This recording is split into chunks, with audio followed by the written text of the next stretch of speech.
Portion. সবাই ভাবছে এত সুন্দর শাড়ির প্রাইস কত হতে পারে। গ্রিন কালার, এই ডিপ গ্রিন কালারের সাথে চলে যাচ্ছে আজকের জাল কাজের শাড়ি। আর অবশ্যই আজকের শাড়ির জন্য ফার্স্টেই বলেছি 1000 টাকা দিতে হবে না, না না না 900 টাকাও দিতে হবে না। তাহলে কত দিতে হবে?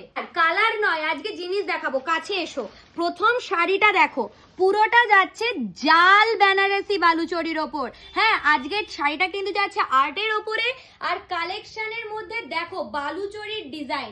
সবার আগে বলবো, স্ক্রিনে যে দুটো নাম্বার দেখতে পাচ্ছ, ঝটপট বুকিং করো ভাই। আর ভেবো না এই শাড়ি চলে গেলে আর আসবে না। আর্টের মধ্যে যাচ্ছে, কিন্তু কোয়ালিটিটা মাখন, আর প্রাইস 899ও না। গেস করো, গেস করো। আর রয়েছে পুরো আঁচল পোর্শনে একটা ঢালাও কাজ। দেখাতে একটা কথাই বলছি, এটা জেফার ইন্টারন্যাশনালের পক্ষেই সম্ভব যে আজকের শাড়িটা যাচ্ছে free shipping all over India.